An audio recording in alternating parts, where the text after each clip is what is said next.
Economics से related question जो आपके एग्जाम के लिए सबसे महत्वपूर्ण होंगे।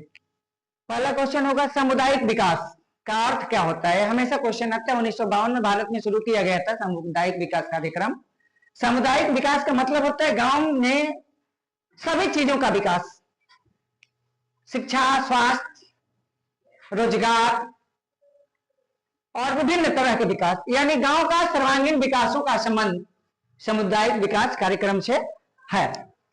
PQLI का अर्थ है, यह एक इंडेक्स है। PQLI का मतलब होता है जीवन प्रत्याशा 1 वर्ष की उम्र तक देखी जाती है। उसके बाद शिशु मृत्यु दर उस क्षेत्र में कितना है ना। उसके अलावे 15 वर्ष की उम्र तक साक्षरता की माप इस इंडेक्स से की जाती है। PQLI इस इंडेक्स का नाम है। भावी पीढ़ी को बचाते हुए वर्तमान पीढ़ी का विकास धारणीय विकास कहा जाता है। इसे सबसे महत्वपूर्ण क्वेश्चन आप आने वाले भविष्य के लिए समझेंगे ना, क्योंकि यह क्वेश्चन अब तक बहुत बार चल चुका है और आगे भी चलेगा। इसका मतलब है कि हम अपनी आवश्यकताओं की पूर्ति तो करेंगे अपनी आवश्यकताओं की, लेकिन आने वाली पीढ़ी के ध्यान में रखते हुए, यानी हम अपने लिए आने वाली पीढ़ी के संसाधनों का उपयोग नहीं करेंगे ना। भावी पीढ़ी के संसाधनों को हम बचा के रखेंगे और अपने लिए हम नए रास्ते तलाशेंगे। इसे ही हम सतत या धारणीय विकास कहते हैं। 1944 में जन या जनता योजना MN राय के द्वारा लाया गया। जनता के लिए एक योजना बनी थी 1944 में, आजादी से पहले MN राय द्वारा लाया गया था। भारत में विकास के लिए आजादी के बाद रशियन मॉडल प्लानिंग कमीशन अपनाया गया, योजना आयोग। वो लगातार चलता रहा। अब तक कितने चले हैं? 12 चले हैं ना। तो उस योजना के बीच में कुछ गैपिंग थी, खाली स्थान रहा।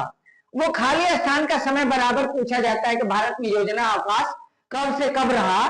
तो 1966 से 1969 के बीच में योजना अवकाश रहा और उसके बाद फिर योजना चलने लगी। रोलिंग प्लान, जिसे अनवरत योजना के नाम से भी हम जानते हैं, जनता पार्टी की सरकार लाई थी 1977 से 80 के बीच में। 5 वर्षीय योजना को हटाकर ये प्रत्येक वर्ष वार्षिक योजना लाए, उसे रोलिंग प्लान या अनवरत योजना के नाम से हम लोग जानते हैं। भारत में आर्थिक समृद्धि का एक मॉडल है LPG मॉडल। इस क्वेश्चन को आप लोग देखेंगे। LPG मॉडल, LPG का मतलब होता है लिबरलाइजेशन, प्राइवेटाइजेशन एंड ग्लोबलाइजेशन। ये भारत जब सबसे मुश्किल दौर में पड़ा था, उसी समय वित्त मंत्री हमारे मनमोहन सिंह थे और PV नरसिम्हा राव की सरकार थी।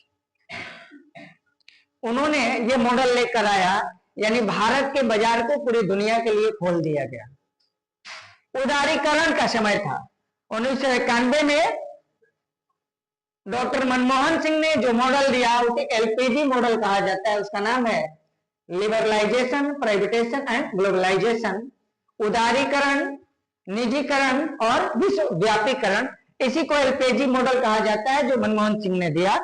नीति आयोग का उद्देश्य क्या है? यह क्वेश्चन पूछा जा सकता है कि नीति आयोग का उद्देश्य क्या है। नीति आयोग का उद्देश्य है सहकारी संघवाद को बढ़ावा देना, क्योंकि भारत का जो संविधान है वो भारत को India is union of state कहता है, यानी भारत राज्यों का संघ है। यानी बहुत सारे राज्य हैं, वो किस रूप में है? संघ के रूप में। उनका विकास सहकारी रूप में होगा, यानी मिलजुल के सभी राज्यों पर समान ध्यान देना होगा। लेकिन इस मामले में हमारी सरकार पिछड़ती चली गई और भारत के में क्षेत्रवाद, भाषावाद, इसी आर्थिक असमता के कारण जन्म लिया। भारत के पश्चिमी राज्य और समुद्र तटीय राज्य विकास में आगे निकल गए और उत्तर भारत के और पूर्वोत्तर के राज्य विकास के अंतिम पायदान पर रहे। यानी नेहरू का जो सहकारी संघवाद मॉडल था वो नेहरू के वंशज ने खत्म कर दिया। आने वाली कांग्रेस ने नेहरू के उस मॉडल को खत्म कर दिया। उसी मॉडल को फिर से नीति आयोग के द्वारा जिंदा किया जा रहा है, यानी भारत का सर्वांगीण विकास। भारत में अभी कितने राज्य हैं? 28 और केंद्र शासित प्रदेश 8। ये सभी मिलके पिलर का काम करेंगे, मजबूत पिलर। सभी राज्य और केंद्र शासित प्रदेश आर्थिक रूप से जब सशक्त हो जाएंगे तो भारत खुद ब खुद मजबूत हो जाएगा, सुपर पावर बन जाएगा। इसीलिए नीति आयोग की स्थापना की गई। नीति आयोग पंचवर्षीय योजना नहीं बनाता है, यह 3 वर्षीय योजना बनाता है ना। नीति आयोग का काम करने का तरीका पंचवर्षीय योजना से अलग है। पंचवर्षीय योजना में काम करने का तरीका था टॉप टू बॉटम, लेकिन नीति आयोग में बॉटम टू टॉप। ये बहुत बड़ा अंतर है इन दोनों में। नीति आयोग क्या है, क्वेश्चन एक और आया नीति आयोग से रिलेटेड। नीति आयोग भारत के विकास के लिए थिंक टैंक है। इस थिंक टैंक का काम है कि भारत का विकास किस तरह किया जाए, किस प्रकार किया जाए, कहां से पूंजी आए, कौन सी टेक्नोलॉजी आए, कौन सी तकनीक लगाया जाए, तकनीकों का आयात निर्यात किया जाए, यही सोचना, भारत के विकास के बारे में सोचना और सोचकर सरकार को सलाह देना, यही मुख्य काम है नीति आयोग का। इसलिए नीति आयोग को भारत का थिंक टैंक यानी भारत का थिंक टैंक कहा जाता है। अब ग्रामीण क्षेत्रों में स्वास्थ्य रिलेटेड दुनिया के सबसे बड़े काम करता है ना। ये पूरे भारत में, पूरी दुनिया में सबसे बड़ा ये स्वास्थ्य का काम है। पूरे भारत में मिलेगा क्या करिए बात है इसमें का याद रखिए काम तेरा की रहने वाले बिहार तेरा की रहने वाले और इसी का यानी पूरा पूरा हम ले रहे हैं ये बंद कराई मिलेगा उसमें हम करेंगे इसे जब हम ले लेंगे ये करिए तो क्या लगेगा फिर आप आएगा निकलना एक रह जाए ये क्या होगा ये बात मुझे बता इनको नहीं चाहिए कोई समझ नहीं सकता ओके तो वो ये बंद करना क्या होगा आप जिस काम ये आगे बढ़े तो कैसे लाइव है ये करना है ये करना है हम क्या करेंगे ये करना है और ये सब कुछ करना है सारा डिजिटल को ये आप एक करना है ये करना है ये करना है ये करना है इसको आप चला अभी हम डिजिटल है सब तेरे से आप एक कौन से